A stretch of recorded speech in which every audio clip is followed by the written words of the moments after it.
Dalam Kau ku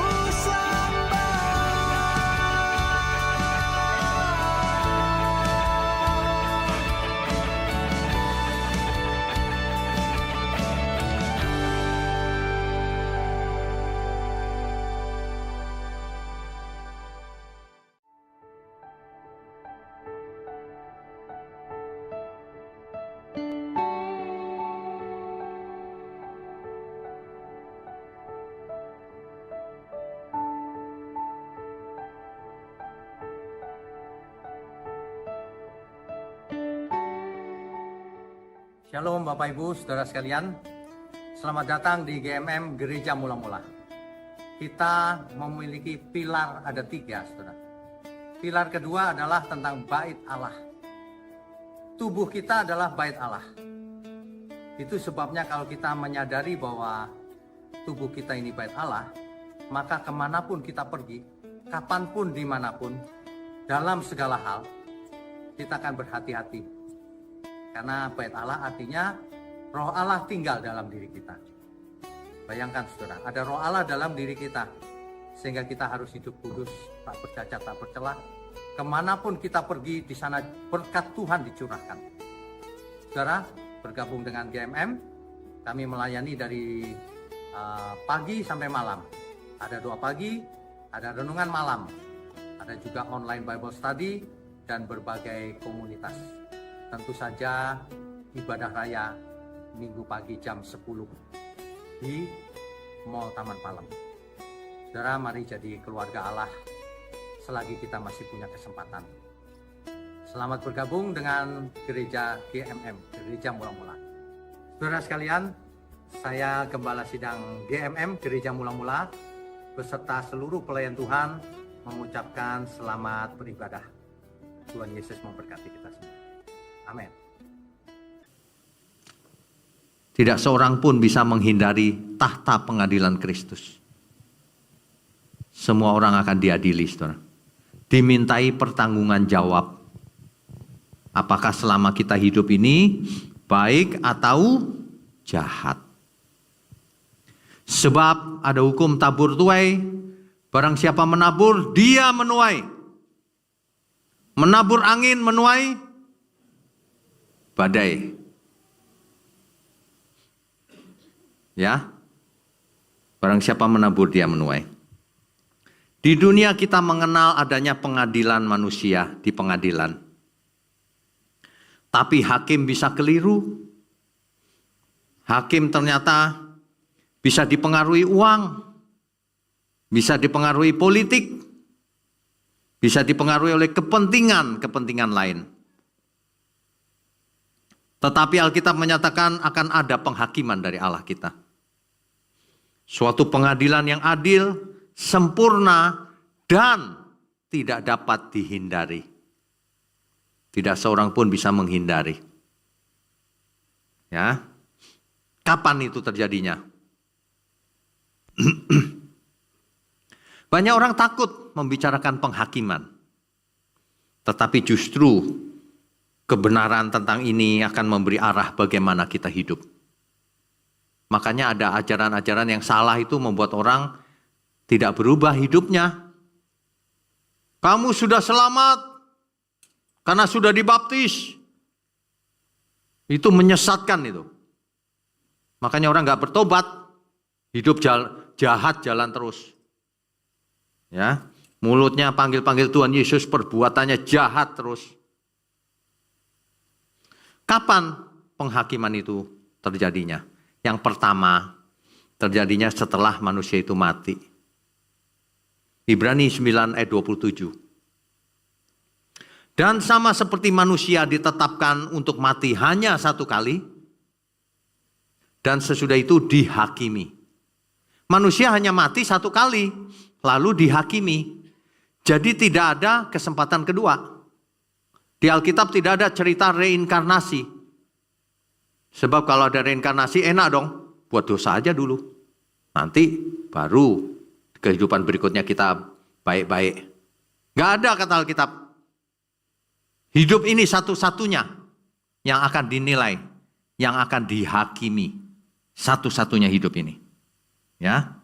Nanti dicatat baik-baik ayatnya supaya kita itu hidup sekali ini jangan sembarangan. Ketika seseorang menutup mata, maka penghakiman itu dijatuhkan. Yang dimaksud penghakiman ini bukan pengadilan.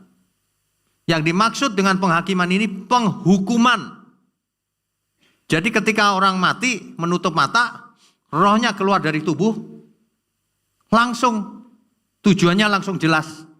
Tidak dihakimi dulu. Maksudnya tidak diadili dulu. Masa rohnya sini diadili dulu, ditontonin film, dulu kamu hidup begini kan. Kan dulu diceritain begitu tuh. Lama bener disetain film dulu. Memangnya Tuhan gak tahu perbuatanmu? Langsung menutup mata, langsung terjun ke alam maut atau ke Firdaus. Gak ada cerita pengadilan dulu. Ya gak ada. Langsung. Karena sebenarnya setiap apa yang kita tabur, yang kita lakukan ini langsung tahu tuayannya. Memangnya gak tahu? Memangnya gak tahu kalau kau bohong begitu itu? Tuhan gak tahu emang? Memangnya Tuhan gak tahu kau jelek-jelekin nama orang lain? Saya peringatkan ya, di luar sana, yang suka jelek-jelekin GMM, suka jelek-jelekin saya, mulutmu nanti dihakimi oleh Tuhan. Setiap apa yang kita katakan ini dihakimi loh. Kalau nggak tahu jangan ngomong sebaiknya ya. Ngomong sembarangan, ditampar Tuhan nanti kau. Hati-hati saudara. Tuhan kita itu Tuhan yang adil, yang tegas, tapi juga penuh kasih. Makanya bertobatlah sebelum waktunya habis. Jangan sampai terlambat. Ya. Yang kedua, kalau kita belum mati, dihakiminya waktu akhir zaman. Ketika Tuhan Yesus datang kembali, meskipun kita belum mati, Alkitab berkata, langsung diubahkan seketika tubuhnya. Kalau kita orang percaya, langsung diberi tubuh kemuliaan, tidak sempat mati. Lalu diangkat bersama Tuhan. Kalau orang jahat, ya tinggal ditinggal di bumi aja. Tidak diajak. Sementara langit dan bumi jadi lautan api. Jadi lautan api kok nggak takut ya? Ya. Penghakiman itu sifatnya universal. Semua orang akan dihakimi. Saudara. Orang kaya bisa menyewa pengacara hebat, bisa. Tapi kalau urusan penghakiman Tuhan, gak ada pengacara yang bisa membela. Pengacaranya aja masuk neraka. Yang satu-satunya yang jadi pembela kita cuma Tuhan Yesus. Katakan amin. Tapi kemuliaan untuk Tuhan. Tidak ada seorang pun yang bisa bela. Ketika manusia menutup mata, langsung rohnya meluncur ke alam maut atau ke Firdaus. Gak ada yang bisa bela. Satu-satunya kesempatan ya hidup ini. Penghakiman itu tidak peduli status sosial, profesi, jabatan, kekayaan apalagi. Gak ada itu. Pendeta pun akan dihakimi menurut apa yang keluar dari mulutnya. Dan apa yang ia perbuat. Semakin tanggung jawabnya besar, semakin perannya besar, semakin tanggung jawabnya besar. Makanya Alkitab berkata, lebih baik batu kilangan diikat di lehermu daripada kamu menyesatkan domba-dombaku. Tuhan itu sangat serius kalau soal keselamatan jiwa banyak orang. Makanya ikut Tuhan tidak bakalan apa itu saya? Di apa itu ya? Kalau anak kecil itu digendong-gendong, disayang-sayang itu apa ya? Dimanja. Ikut Tuhan tuh gak bakalan dimanja. Justru digembleng habis. Supaya kita menjadi kuat. Ya. Supaya kita menjadi kuat di dalam Tuhan. Supaya imannya bukan iman yang tanpa perbuatan. 1 Yohanes 2 ayat 1. Tuhan Yesuslah yang membela kita. Nah, yang banyak orang salah mengerti itu begini loh. Kalau ada temannya bilang begini, khotbah itu kayaknya kurang bener. Jangan menghakimi kok. Gitu kan biasanya. Ini salah, saudara. Mulai sekarang jangan takut menilai orang. Mulai sekarang jangan takut menilai orang. Sebab menghakimi itu beda dengan menilai. Kalau menghakimi tidak boleh. Menghakimi itu dari kata krino. Yang dipakai dalam teks asli Alkitab itu bahasanya dipakai kata krino. Itu menghakimi. Maksudnya apa krino itu? Menghukum dengan sikap hati yang jahat. Itu krino. Menghakimi. Menghakimi itu menghukum dengan sikap hati yang jahat. Kalau itu tidak boleh, saudara. Nggak boleh ada satupun di antara kita yang memiliki sikap hati yang jahat. Nggak boleh. Ya, krino itu artinya menjatuhkan vonis, menentukan seseorang benar atau salah secara final. Jadi nggak boleh ada di antara kita yang doain orang lain gitu. Oh, mudah-mudahan dia ke neraka itu. Oh, nggak boleh. Bukan kita hakimnya. Ya, tapi kita harus tahu membedakan kalau dia begitu dia ke neraka pasti. Itu beda loh. Kita harus tahu, waduh kalau dia nggak bertobat dia ke neraka itu. Itu artinya membedakan. Tapi bukan menghukum, mudah-mudahan ke neraka. Ya, itu nggak boleh. Itu namanya menghakimi, memvonis. Sebab Tuhan tidak menginginkan seorang pun binasa. Lah kok kita pengen orang lain binasa?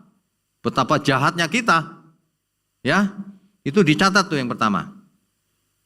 Jangan pernah menghukum orang sekecil apapun dengan sikap hati yang jahat.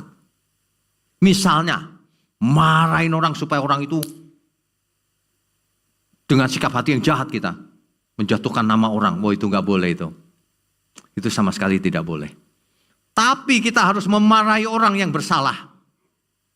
Ya, kalau anak kita salah kita marahin nggak? Ya marahin lah. Kalau Tuhan bilang kita harus marah, kita harus marah. Kalau Tuhan bilang kita jangan marah, harus jangan marah. Kita harus ikut perintah Tuhan. Ada amin semua? Jangan anaknya males, nggak mau marah Tuhan, marah itu dosa. Tuhan langsung gini, kok nggak ngerti ya kau ya? Justru kau harus marah kalau ada ketidakadilan, ketidakbenaran dalam hidup ini. Supaya orang selamat. Gitu loh maksudnya. Ya. Anak kita kalau salah kita hukum. Berdiri di pojokan. Kalau udah besar ya, kalau masih baby ya jangan. Baby kan gak ngerti. Makanya orang yang tahu tapi tetap melakukannya, itu berdosa tetap.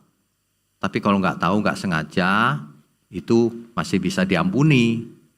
Ya, menghakimi dan menilai itu berbeda, saudara. Di dalam Tuhan Yesus melarang sikap menghakimi dengan sikap hati yang jahat. Matius 7 ayat 1. Jangan kamu menghakimi supaya kamu tidak dihakimi. Kan ada orang yang begitu tuh nunjuk orang lain. Dia itu pelit, Pak. Dirinya sendiri lebih pelit. Waduh. Jangan menghakimi orang kalau tidak mau dihakimi. Ya. Ini penghakiman ini sangat penting nih, sebab akan membuat bagaimana kita hidup selanjutnya. Sebab kalau salah mengerti, dikit-dikit dianggap menghakimi, salah itu. Menghakimi itu krino. Tapi kalau menilai atau membedakan, itu dipakai kata yang lain lagi, anakrino. Anakrino atau diakrisis. Ya, artinya apa? Artinya menguji, diuji, ini benar apa salah ya? Itu anakrino, diakrisis. Diuji, membedakan mana yang benar, mana yang salah. Memilah mana yang benar, mana yang salah. Bayangkan orang yang tidak bisa membedakan mana. Paulus justru mendorong kita untuk menilai. Coba tampilkan 2 Korintus 11 ayat 3. 2 Korintus pasal 11 ayat 3. Ya. Rasul Paulus berkata begini, tetapi aku takut kalau pikiran kamu disesatkan dari kesetiaan kamu yang sejati kepada Kristus. Sama seperti Hawa diperdayakan oleh ular itu dengan kelicikannya.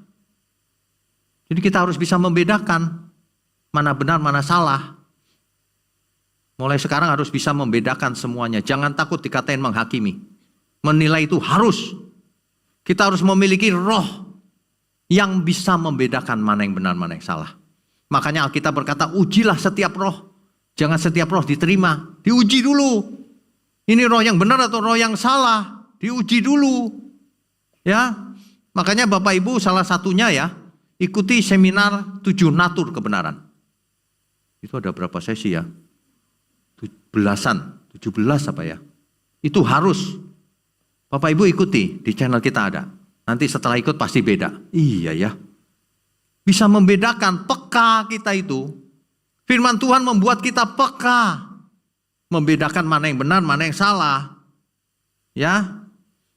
Manusia rohani bisa menilai segala sesuatu. Bisa. Dan itu bukan menghakimi. 1 Tesalonika 5 ayat 21. Ujilah segala sesuatu dan peganglah yang baik. Jelas itu. Satu lagi. 1 Korintus 2 ayat 15.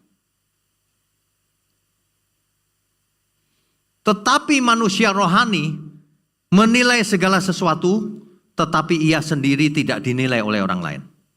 Makanya orang yang lebih rohani bisa menilai orang lain, tapi orang lain yang tidak rohani tidak bisa menilai yang rohani. Karena kepekaannya beda. Kepekaannya beda. Makanya saudara kalau punya pendapat itu ya, jangan merasa pendapatmu yang paling benar. Dengerin dulu, diuji dulu. Ya. Kalau urusan dengan banyak orang itu begitu tuh. Si A ngomong B, si C ngomong D. Beda-beda kan tiap orang kan? Kalau beda-beda bagaimana cara mengabulkan semua masukan? Kan nggak mungkin. Kan saya harus ambil keputusan yang terbaik, kan gitu. Harus bisa berorganisasi, bagaimana bergereja, taat, kecuali saya salah. Kalau saya salah, tinggalin aja, jangan datang lagi ke sini. Buat apa dengerin orang yang salah? Tapi kalau benar, ayo kita sama-sama melakukannya. Ayo dukung pekerjaan Tuhan. Ya, ini bukan buat saya atau GMM atau para pelayan Tuhan, ini untuk Tuhan semuanya.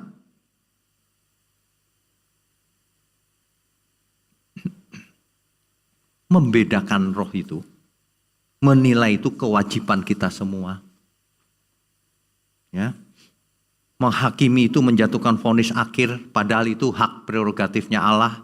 Seseorang mau binasa atau tidak, bukan haknya kita. Tapi kita harus bisa membedakan, kalau dia begitu terus dia binasa nanti. Makanya kita selamatkan, makanya kita doakan, makanya kita kasih waktu untuk bertobat. Tidak divonis. Ya, ini pada umumnya ya, ada kondisi sangat ekstrim ya harus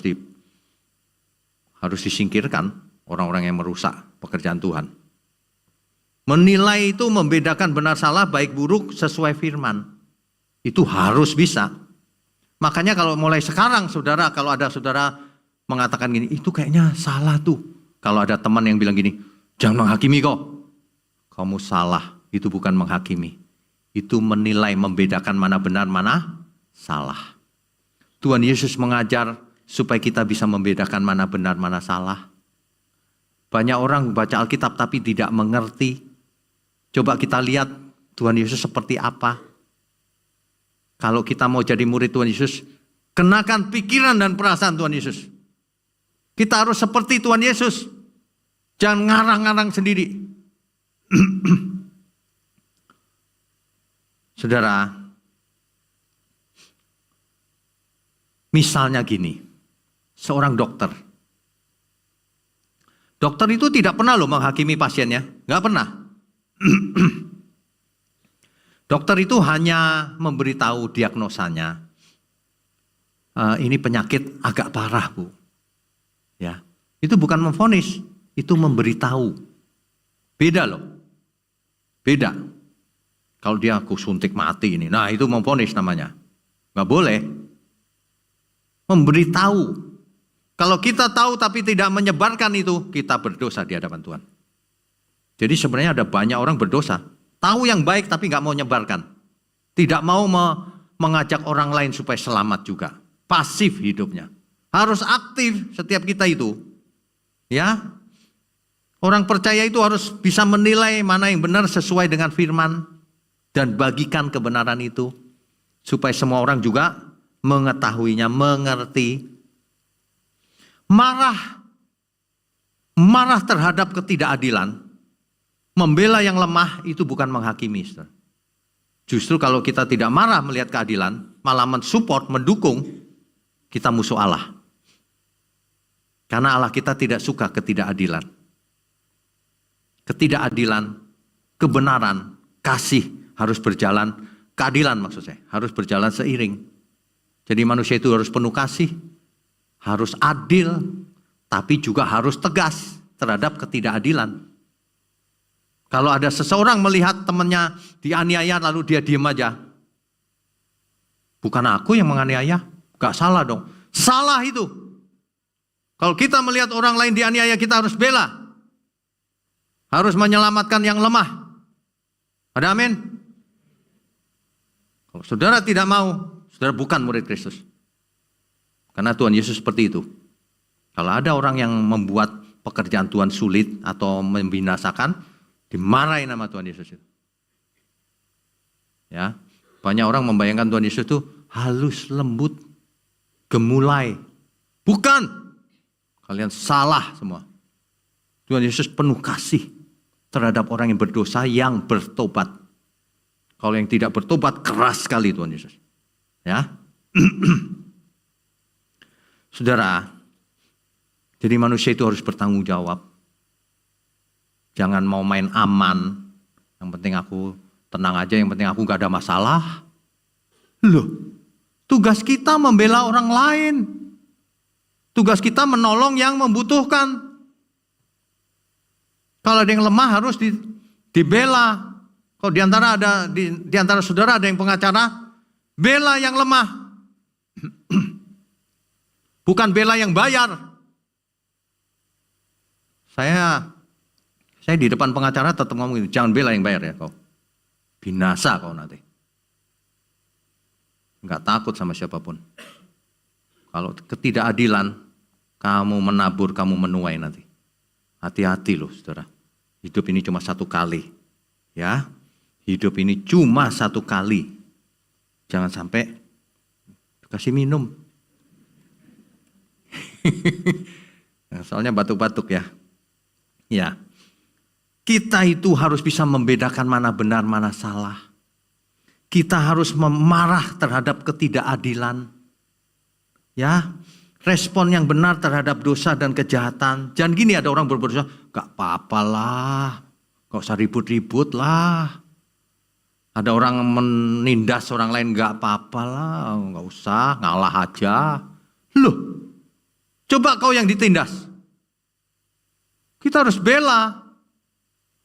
Coba ada Tuhan Yesus, pasti dibela sama Tuhan Yesus. Gak percaya, kita baca Alkitab. Yohanes 2 ayat 13 sampai 17. Yohanes pasal 2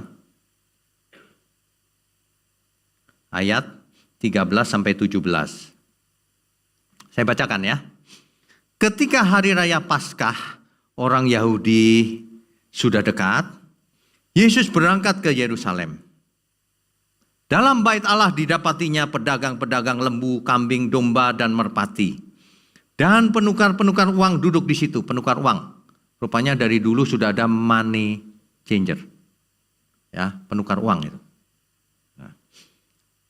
Ia membuat cambuk dari tali, lalu mengusir mereka semua dari bait suci dengan semua kambing, domba, dan lembu mereka. Uang penukar-penukar dihamburkannya ke tanah, dan meja-meja mereka dibalikkannya. Kepada pedagang-pedagang merpati ia berkata, ambil semuanya ini dari sini, jangan kamu membuat rumah Bapakku menjadi tempat berjualan. Maka teringatlah murid-muridnya bahwa ada tertulis, cinta untuk rumahmu menghanguskan aku. Saudara bisa bayangkan gak, kalau hari ini Tuhan Yesus ngubrak-abrik meja terus saudara bengong gak? Tuhan kok begitu Tuhan? Ini marah yang benar itu begini, kalau ada orang lain yang menyebabkan umat manusia susah dapat keselamatan, kita harus marah besar seperti Tuhan Yesus. Itu ya para pedagang di bait Allah itu, dia jualannya mahal sekali, nyusah-nyusahin, tukar uang pun mahal rate-nya. Jadi susah.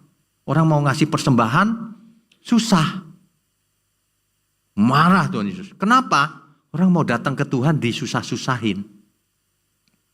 Mengerti ya maksudnya ya? Kalau itu nggak ada kompromi, saudara, marah Tuhan Yesus. Makanya Tuhan Yesus kalau bicara itu nggak lemah lembut kalau untuk orang berdosa.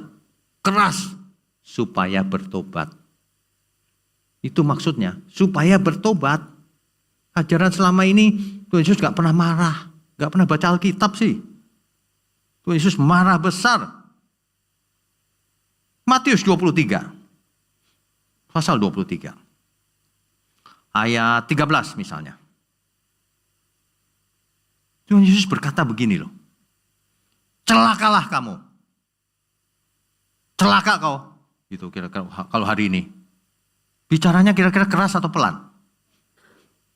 Masa Tuhan bicaranya lembut, celakalah kamu, gitu. Pasti marah lah. Celakalah kau. Hai ahli-ahli Taurat dan orang-orang Farisi. Hai kamu orang-orang munafik. Karena kamu menutup pintu-pintu kerajaan surga di depan orang. Nah, ya kan? Karena menghalangi orang masuk kerajaan surga.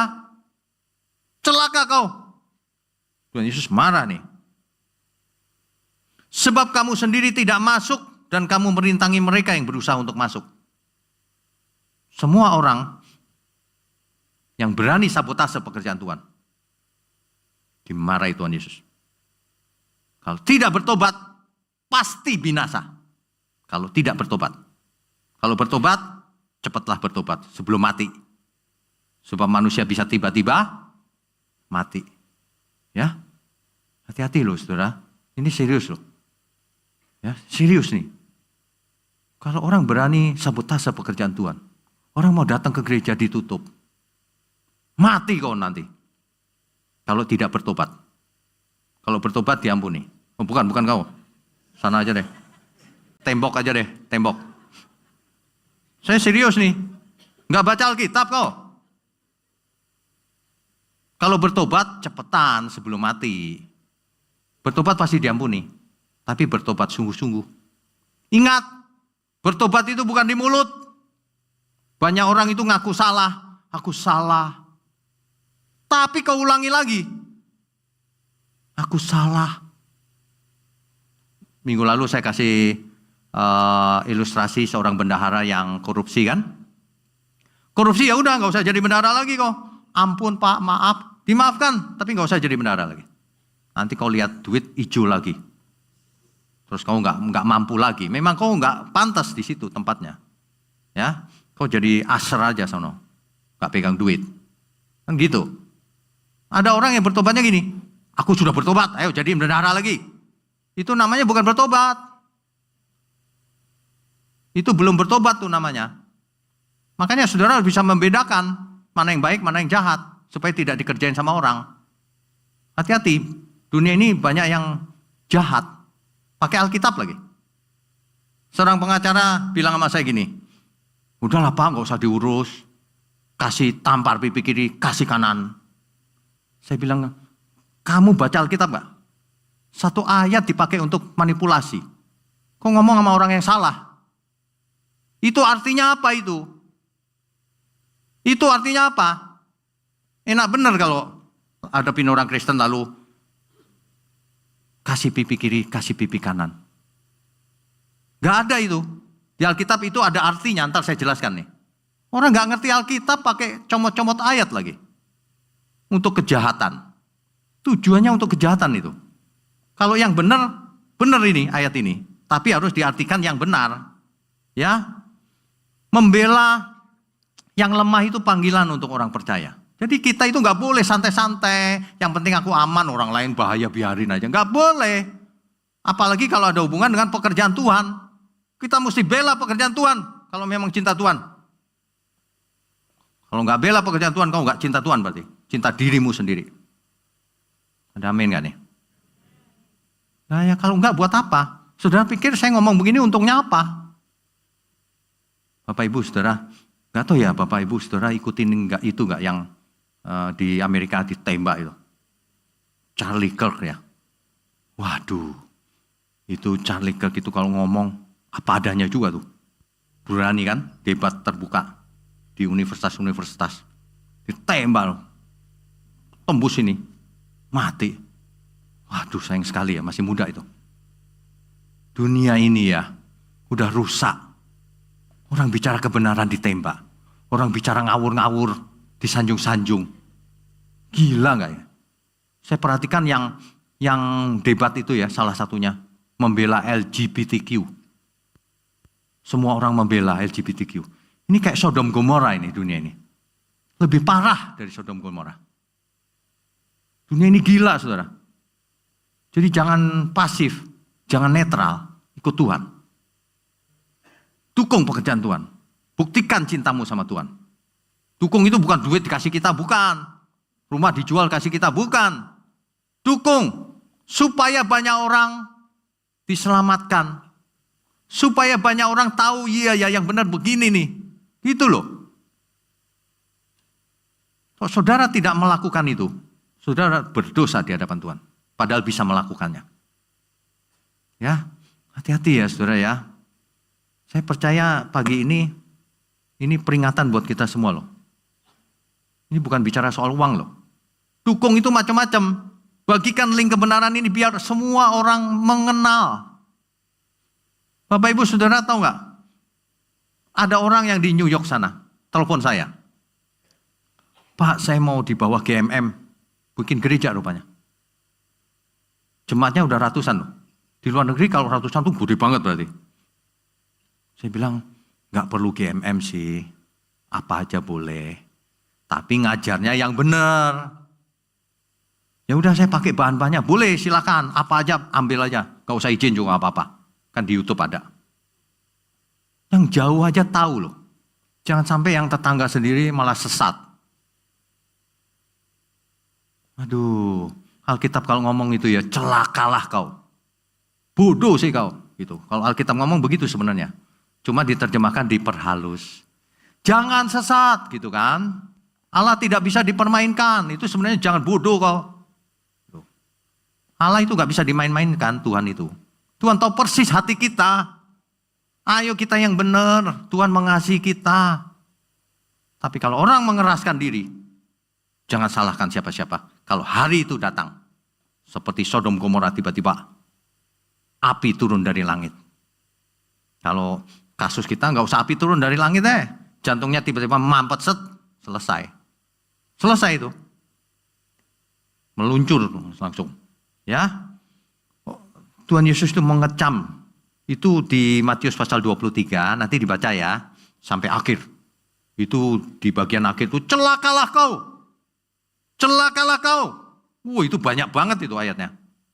Itu di ayat 13 sampai 16, 23 sampai 30, ayat 33. Saya bacain satu lagi ya. Nih, ayat 17 contohnya. Atau 16 dulu. Celakalah kamu, hai pemimpin-pemimpin buta. Itu halus apa kasar? Bayangin kalau saya ngotot gitu di sidang sinode. Celakalah kau, pemimpin buta. Kasar sekali. Langsung dilemparin batu saya. Tapi ini Tuhan Yesus begini loh. Hai pemimpin buta yang berkata bersumpah demi bait Allah. Sumpah itu tidak sah. Tetapi bersumpah demi emas bait Allah, sumpah itu mengikat. Hai kamu orang-orang bodoh dan orang-orang buta. Apakah yang lebih penting, emas atau bait suci yang menguduskan emas itu? Waduh, itu penuh dengan begitu tuh sampai akhir. Celakalah kamu. Dicelaka-celakai nama Tuhan. Kenapa? Karena orang Farisi dan ahli Taurat nggak mau bertobat. Dia mengeraskan hati, celaka. Orang yang mengeraskan hati pasti celaka, pasti. Bukan kita doain, bukan. Ini kata Alkitab.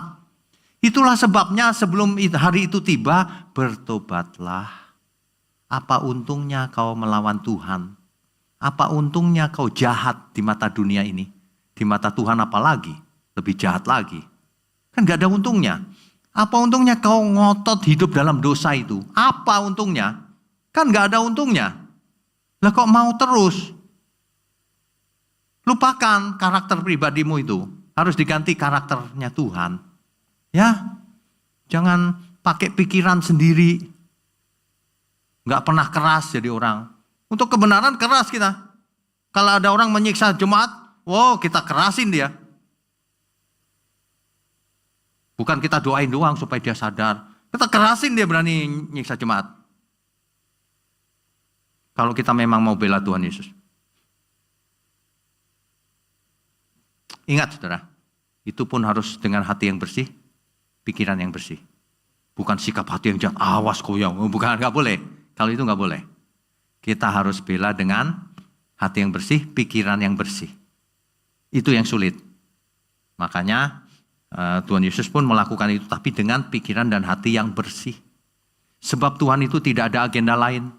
Makananku ialah melakukan kehendak Dia yang mengutus aku dan menyelesaikan pekerjaannya. Itu doang. Mestinya kita semua juga sama. Mestinya kita semua kalau kita sudah mengerti ya, makananku ialah melakukan kehendak Tuhan Yesus dan menyelesaikan pekerjaannya. Ada amin semua? Gitu sudah harusnya ya.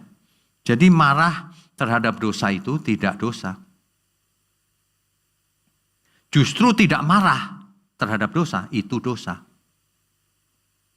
Orang melihat ketidakadilan, melihat dosa, melihat kekejaman, diem aja. Itu dosa namanya. Orang yang tidak marah terhadap ketidakadilan, berarti dia membela ketidakadilan. Berarti dia setuju dengan ketidakadilan. Baca Alkitab. Jangan pakai pikiran sendiri. Pakai pikiran sendiri itu yang enak-enak tok biasanya. Disuruh berjuang gak mau. Enggak lah, bagianku doa doang. Ya doalah sana. Kita itu harus doa sama Tuhan itu dalam rangka dialog dengan Tuhan. Tuhan apa yang harus kulakukan Tuhan? Yang terbaik menurut Tuhan, bukan menurut kita. Ya, mungkin ini enggak ada yang khotbah seperti ini. Marah itu boleh. Orang kan bilang marah enggak boleh Pak, marah itu dosa. Ya kalau gitu kau jangan pernah marah seumur hidupmu. Anakmu ngawur terus biarin aja gitu. Orang tua macam apa itu? Tuhan aja marah terhadap ketidakadilan, terhadap dosa. Itu berarti bukan orang Kristen. Orang Kristen itu mengenakan pikiran perasaan Tuhan Yesus. Ya, manusia itu kebalik, tau nggak? Mestinya kan kita marah terhadap ketidakadilan. Manusia kebalik, lihat ketidakadilan dia menyingkir. Kebalik. Karakternya kebalik semua ini. Marah terhadap kebenaran malahan. Kebalik-balik kan dunia ini. Coba ngomong kebenaran malah ditembak. Kan dunia ini terbalik. Ngomong ngawur-ngawur gitu, nggak apa-apa. Dunia ini terbalik loh, saudara. Saudara jangan ikutan terbalik. Ingat baik-baik tuh. Jangan ikutan terbalik. Ikut Tuhan Yesus memang harus ada harga yang harus dibayar. Jangan mau enak sendiri, pasif, menikmati berkat Tuhan, tapi nggak jadi berkat. Ya, membela yang lemah itu panggilan orang percaya. Amsal 31 ayat 8-9, nanti dibaca. Yesaya 1 ayat 17. Belajarlah berbuat baik. Usahakanlah keadilan. Kendalikanlah orang kejam. Apa kurang jelas itu? Belalah hak anak-anak yatim. Perjuangkanlah perkara janda-janda. Jadilah pejuang Kristus. Sudah waktunya kita harus dewasa. Yang masih muda, masih kuliah. Berjuang, belajar keras yang pintar. Yang wawasannya luas. Nanti bisnis apapun yang dilakukan berhasil. Bisa jadi berkat bagi banyak orang. Ayo, yang masih muda tuh, perjuangan kita kan lain-lain. Tergantung di mana kita ada. Tapi semuanya persembahkan untuk Tuhan. Semuanya untuk Tuhan. Ya. Jadi kita sudah jelas ya sekarang ya, menghakimi dan menilai itu beda. Menilai harus bisa, menghakimi jangan. Nah itu beda tuh. Ya. Nah, aplikasi praktisnya gini saudara. Kalau saudara melihat ada ketidakadilan, saudara harus bereaksi. Kecuali saudara nggak punya kemampuan untuk membela, ya udah nggak apa-apa. Tapi kalau ada kemampuan untuk membela, harus membela. Jangan diam saja kalau ada ketidakadilan. Harus dibela korbannya itu. Ya, itu harus, saudara. Kalau enggak, saudara bukan murid Kristus. Kalau lihat orang lemah, jangan dihakimi. Manusia itu kebalik, sama orang lemah berani menindas. Sama orang kuat meskipun salah nunduk-nunduk. Kebalik, jual diri. Kita itu gak lihat siapa orangnya, kalau salah ya salah. Mau bertobat, oke. Gak bertobat, tunggu hukuman Tuhan.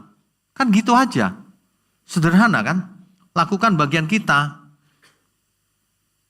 Jika kita marah terhadap dosa, itulah kemarahan yang kudus. Seperti Tuhan Yesus. Banyak orang marah, hal-hal yang gak penting marah. Soal ditampar pipi kiri ditampar pipi kanan, beri pipi kiri, mesti kita tuntaskan nih. Banyak orang pakai itu. Saudara kalau dibohongin pakai ayat itu jangan mau. Saudara lagi kasus gitu ya. Ketemu pengacaranya bilang, Kristen, iya. Kan ditampar pipi kanan, kasih pipi kiri. Serahin aja semua yang ada. Gampang kalau gitu ngalahin orang Kristen. Kasih tahu, suruh belajar di GMM pengacara itu. Yang ngawur-ngawur itu suruh belajar di sini. Nggak ngerti Alkitab, comot-comot. Untuk kepentingan diri sendiri. Dia pikir bisa pakai ayat untuk bohongin kita. Nggak bisa. Matius 5 ayat 39. Tetapi aku berkata kepadamu, janganlah kamu melawan orang yang berbuat jahat kepadamu. Melainkan siapapun yang menampar pipi kananmu, berilah juga kepadanya pipi kirimu. Nah, orang yang gak mengerti baca ayat ini udah terus diartiin sendiri. Ya, ayat ini sering disalahpahami. Seolah-olah Tuhan Yesus meminta kita pasif, diem aja, ditamparin diem aja pokoknya. Ada yang mau ditampar diem aja? Maju ke depan. Kita demokan ayat ini. Satu, oke. Dua, oke. Lama-lama dia.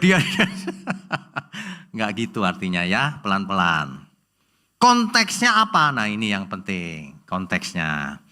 Maksudnya Tuhan Yesus itu begini loh. Kalau ada orang yang jahat sama kita, jangan kita jahat juga sama dia. Jangan dibalas. Jangan membalas orang yang jahat dengan kejahatan. Maksudnya itu loh. Dia tampar pipi kanan, ku tampar pipi kanan lagi. Enggak, bukan itu. Enggak boleh. Jangan mata ganti mata, gigi ganti gigi. Bukan itu. Kalau itu Taurat. Kalau hukum kasih enggak begitu. Kalau orang jahat sama kita, jangan kita balas dengan kejahatan. Dengan sikap hati yang jahat. Enggak boleh. Kalau itu salah. Ya, deal pasti kebenaran. Kadang-kadang harus keras karena demi kebenaran. Itu maksudnya. Tapi bukan menghukum orang supaya binasa, enggak boleh. Kita harus selalu memberi orang lain kesempatan untuk bertobat. Makanya ada orang tertentu yang bilang, oh ini itu enggak tegas itu. Bukan enggak tegas, kau enggak ngerti. Kalau orang masih bisa diselamatkan, ayo kita selamatkan. Tapi kalau orang lain sudah tidak mau, ya kita kebaskan debu. Orang lain nyerang kita untuk membinasakan banyak orang, lawan kita kalau gitu. Enggak boleh ada yang boleh membinasakan siapapun atau mensabotase firman Tuhan, sabotase pekerjaan Tuhan, nggak boleh ada. Ya, ada amin semua. Saudara harus jadi pejuang Kristus mulai sekarang. Tapi ingat ya, pikiran dan hati harus bersih. Bukan dikit-dikit ngamuk, salah itu. Nggak penting aja ngamuk. Banyak orang marah hal-hal yang nggak penting. Yang penting malah nggak marah. Aduh, dunia ini terbalik-balik emang. Ya. Jadi bukan larangan untuk menuntut keadilan. Justru Alkitab itu topiknya tentang keadilan dari dulu. Di zaman Perjanjian Lama, rakyat jelata itu diperlakukan tidak adil. Tuhan marah. Para nabi diutus. Marah-marah para nabi. Celakalah kau yang tidak adil sama sesama. Tuhan marah. Tuhan bukan begini, tidak adil biarin aja, bukan. Ya, suatu hari harus dikobahkan seri natur Allah. Natur Allah itu apa yang semua ngerti cuma kasih tok. Natur Allah itu banyak dan semua muncul bersamaan. Mesti seri itu. natur Allah. Ya, supaya semua mengerti dengan utuh. Menampar pipi kanan itu dalam budaya Yahudi bukan sekedar tamparan fisik, tetapi simbol penghinaan di zaman itu. Makanya kalau zaman sekarang orang baca Alkitab nggak ngerti, karena tidak mengerti budayanya. Itu maksudnya dihina, bukan tamparan fisik saja. Nah, kalau dihina, Yesus mengajar tidak membalas dengan penghinaan, dengan kebencian, dengan kejahatan hati. Nggak boleh. Ya sudahlah, kamu kalau dihina, kamu diam aja. Kalau kita dihina, difitnah, diapain aja, diam aja lah. Nggak apa-apa, diri sendiri ini. Kan kita berkorban juga nggak masalah kan. Itu sebabnya orang tidak mengerti. Saya pernah ditipu luar biasa, saudara. Saya nggak nuntut apapun, saya diem aja. Kenapa? Karena korbannya cuma saya. Kalau korbannya cuma saya telan aja deh. Nangkep nggak maksudnya? Saya difitnah kemana-mana nggak masalah, karena korbannya cuma saya. Tapi kalau korbannya jemaat, nanti dulu kau berhadapan dengan Tuhan. Mengerti nggak maksudnya? Jadi kita itu tidak membela diri sendiri. Kalau diri sendiri nggak perlulah bela, ya biarin aja lah, rugi sendiri. Tapi kalau itu menyangkut keselamatan banyak jiwa, oh nanti dulu kita harus selamatkan banyak jiwa. Ya, itu harus mengerti di situ itu. Makanya iman harus dewasa. Orang terbalik, kalau diri sendiri dirugikan ngamuk. Kalau orang lain dirugikan, biarinlah bukan gue ini. Terbalik. Kalau diri sendiri dirugikan, udah diem aja, nggak apa-apa, berkorban aja. Tampar pipi kanan, kasih kiri aja, nggak apa-apa, diri sendiri yang sakit. Tapi kalau semua orang mau ditamparin sama dia, oh nanti dulu. Kau siapa? Mengerti ya maksudnya ya? Hidup ini perjuangan, saudara. Jangan enak-enakan aja. Hidup santai, enak, menikmati hidup. Nggak mau berjuang untuk Tuhan. Kalau untuk diri sendiri nggak perlulah dibela-bela. Tapi kalau kepentingan Tuhan harus kita bela. Ya. Nah, jadi maksudnya itu menampar pipi kanan kiri itu. Ya. Yesus sendiri tidak diam saja ketika ditipu atau ditawan. Enggak diam aja Tuhan. Yohanes 18 ayat 23, tampilkan.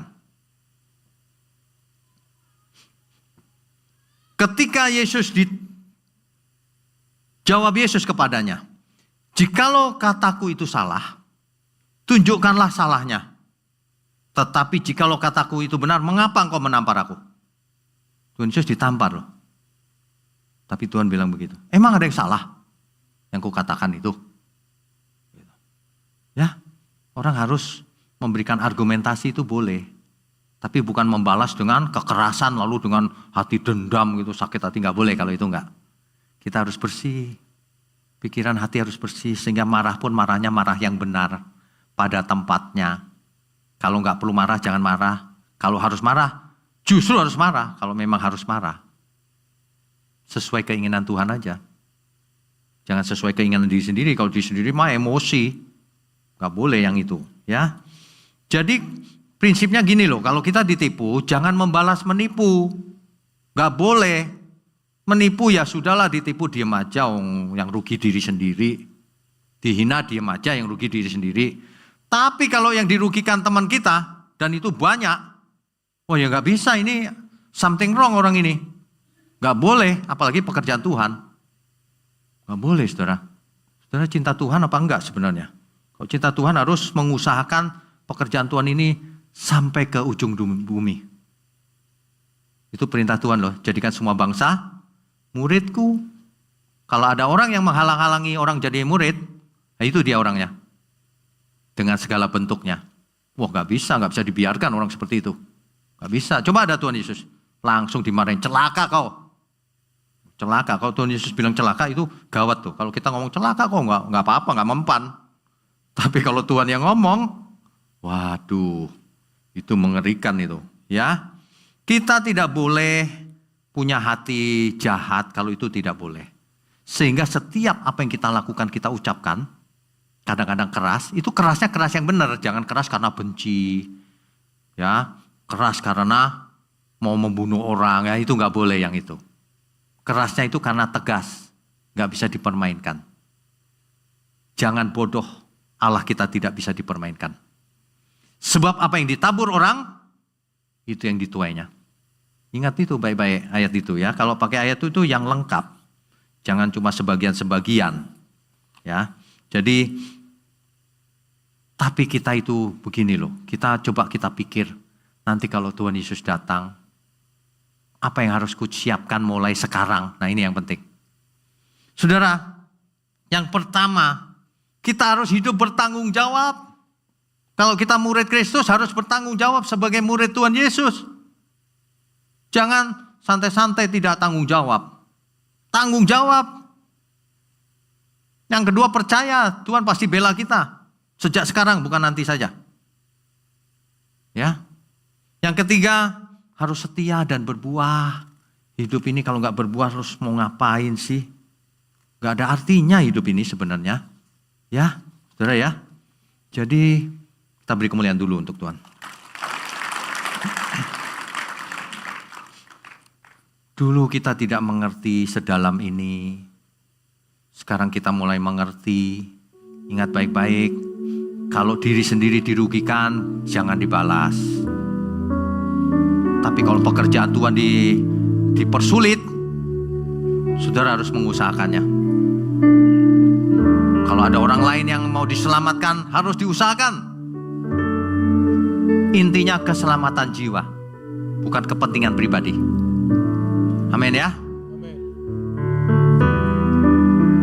Dulu ku tak mengerti kasih-Mu Tuhan, aku merasa nyaman dalam hidupku, tetapi firman-Mu mengajarku terus hingga aku jadi mengerti. Dulu salah mengerti anugerah Tuhan, aku merasa selamat dalam hidupku, tetapi firman-Mu mendidikku terus hingga aku jadi dewasa. Kini ku sadari bahwa aku berhutang bukan kepada daging hingga binasa, tetapi kepada roh hingga ku hidup kekal. Roh Kudus pimpinku kebenaran. Engkau jadikan aku anak-Mu. Ada banyak pengertian-pengertian yang salah selama ini. Ayo kita perbaiki satu persatu supaya hidup kita efektif untuk Tuhan. Ingat, kalau mengerti kebenaran jangan mengubah kita jadi orang yang keras. Orang yang baru mengenal kebenaran biasanya keras, saudara. Salah. Kita harus penuh kasih seperti Tuhan Yesus terhadap orang yang bersalah. Tetapi terhadap orang yang mengeraskan hatinya, tinggalkan dia, kebaskan debu, kata Alkitab.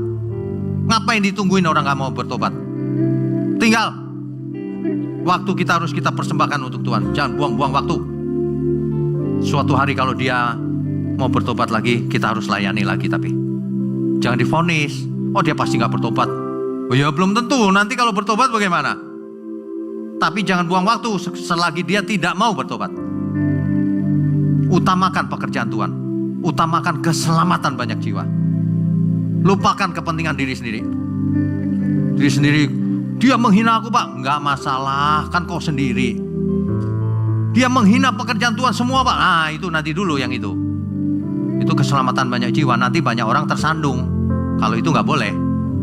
Karena bukan kepentingan kita, kepentingan bersama. Amin ya. Kini ku sadari bahwa aku berhutang bukan kepada daging hingga binasa, tetapi kepada Roh hingga ku hidup kekal. Roh Kudus pimpinku kebenaran. Engkau jadikan aku anakmu. Kini ku sadari bahwa aku berhutang bukan kepada daging hingga binasa, tetapi kepada Roh hingga ku hidup kekal. Roh Kudus pimpinku kebenaran. Engkau jadikan aku anakmu. Bapak Ibu Saudara sekalian, mungkin firman Tuhan pada hari ini terdengar sangat keras. Dan mungkin Bapak Ibu Saudara belum pernah mendengar yang seperti ini. Tapi kebenaran tetap kebenaran. Meskipun pahit, keras atau lembut, kebenaran tetap kebenaran. Ayo kita bertumbuh menjadi, iman kita menjadi dewasa. Kalau perlu marah harus marah. Kalau ada anak yang malas harus dimarahin. Jangan gak dimarahin. Itu tugas orang tua mendidik anaknya. Makanya kalau ada jemaat yang keras, saya marah-marah aja. Bukan karena benci, bukan. Supaya berubah. Dia marah balik, ya sudah. Kan begitu kan? Gak mau belajar, jangan di sini. Untuk apa? Buang-buang waktu di sini. Kalau kita mau dengar firman Tuhan, ya ayo belajar. Sama-sama, saya juga sedang belajar. Apa yang saya dapat dari Tuhan, saya sampaikan aja. Mau enak, mau gak enak, saya sampaikan. Karena itu kebenaran. Ayo kita yang benar. Yang masih muda, berjuang, jangan enak-enakan. Belajar, kerja keras. Ya, yang bisnis kerja keras. Biar uangnya banyak. Persembahkan untuk Tuhan. Kan begitu, pakai untuk menolong orang. Memberkati orang tua. Bisnis yang benar. Kan begitu. Ayo dukung pekerjaan Tuhan. Ya. Ini berkali-kali dihimbau yang bisa mengerti, punya sesuatu informasi apa yang bagus, sampaikan ke kita. Ya. Ayo. Nanti tanggal 2 November ya. 2 November ulang tahun GMM, baru 1 tahun. Baru 1 tahun tapi gonjang-ganjingnya seluruh dunia. Aneh juga ya Bapak Ibu ya. Aneh juga ya. Tapi saya percayanya gini. Berarti ini kita ngomong bener nih, makanya dimusuhin banyak orang gitu. Kalau kita gak bener kan dicuekin pasti. Saya percaya si jahat itu mengincar GMM supaya jatuh. Makanya ada yang ada WA kan ke kita, di end katanya. Sorry ya, gak ada pekerjaan Tuhan di end. Manusia yang di end nanti. Yang gak mau bertobat ya, kalau mau bertobat ya oke, gak apa-apa. Masih ada waktu kok bertobat. Waktumu tinggal berapa lama? Paling seminggu lagi, setahun lagi, 5 tahun, 10 tahun. Ya, yuk kita bertobat yuk sama-sama. Ya. Kalau ada kata-kata saya yang kurang tepat, tolong disampaikan.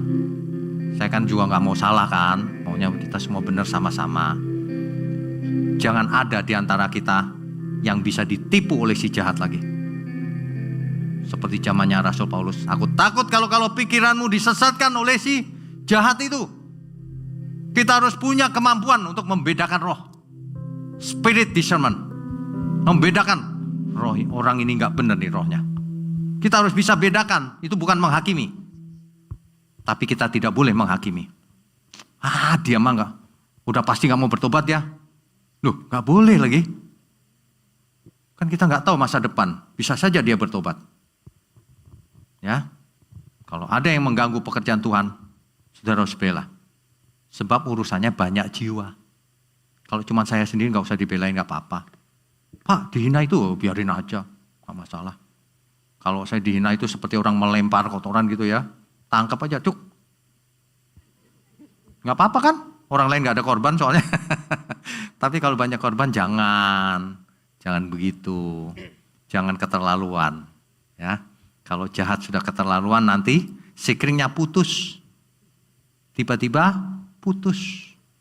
Ya, ngomong begini ini spontanitas, nggak dikarang, nggak apa. Ayo kita dukung pekerjaan Tuhan. Waktu kita nggak banyak, kita nggak tahu sampai kapan kita ada di sini. Ini kan sementara juga, saudara. Mungkin sampai akhir tahun aja. Nah, saudara yang tahu tempat di mana, kasih tahu, kita survei. Kan kita cari tempat juga yang sesuai, ya kan? Mungkin ini cuma sampai akhir tahun, karena ada rencana lain dari mallnya katanya. Mau dibongkar atau diapain saya nggak tahu. Ya, nah, ayo kita sama-sama memikirkan bagaimana ke depan kita mau menyelamatkan banyak jiwa, nggak cari apa-apa. Amin, saudara. Amin. Beri kemuliaan untuk Tuhan.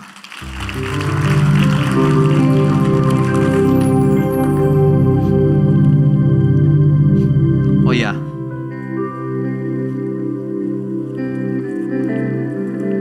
kalau ada yang baru pertama kali datang, bisa tolong angkat tangannya. Ada. Selamat datang. Kalau ada pertama berarti ada kedua. Ada kedua, ada ketiga. Oke. Selamat bergabung. Ada lagi sebelah sini? Gak ada ya? Oke. Setiap minggu selalu ada, entah 1, entah 2, entah 10. Oke, baik. Saya undang semua untuk bangkit berdiri. Kini ku sadari bahwa aku berhutang bukan kepada daging hingga binasa, tetapi kepada Roh hingga ku hidup kekal. Roh Kudus pimpinku kebenaran. Engkau jadikan aku anakmu.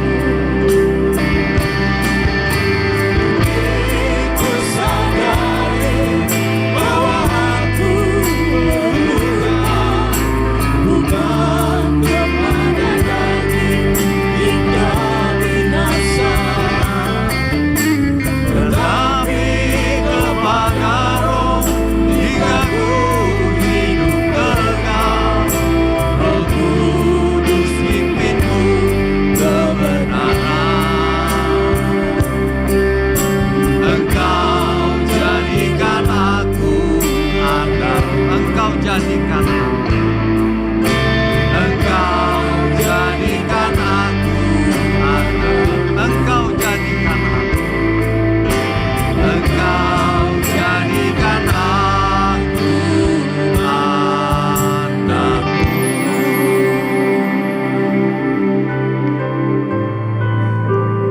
Bapa kami yang di surga, kami mengucap syukur untuk gereja mula-mula GMM.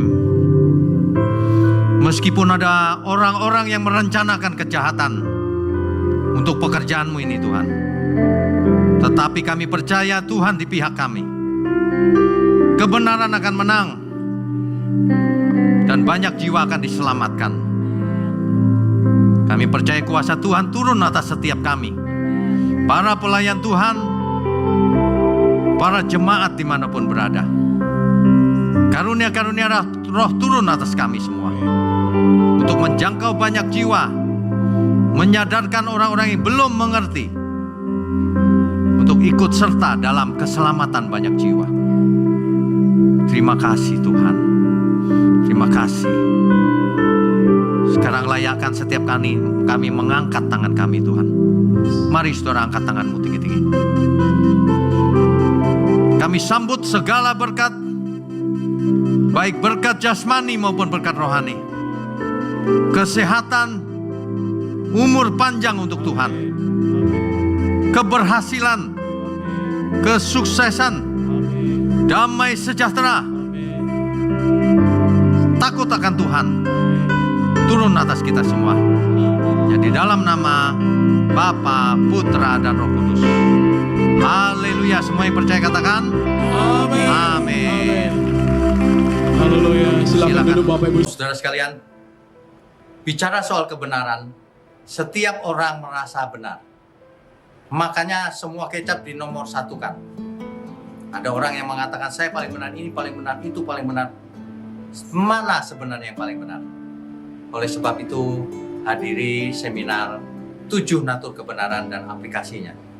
Seminar ini wajib dihadiri oleh para teolog, apologet, pengkhotbah, bahkan oleh para jemaat sendiri, agar kita bisa membedakan manakah yang benar, manakah yang salah.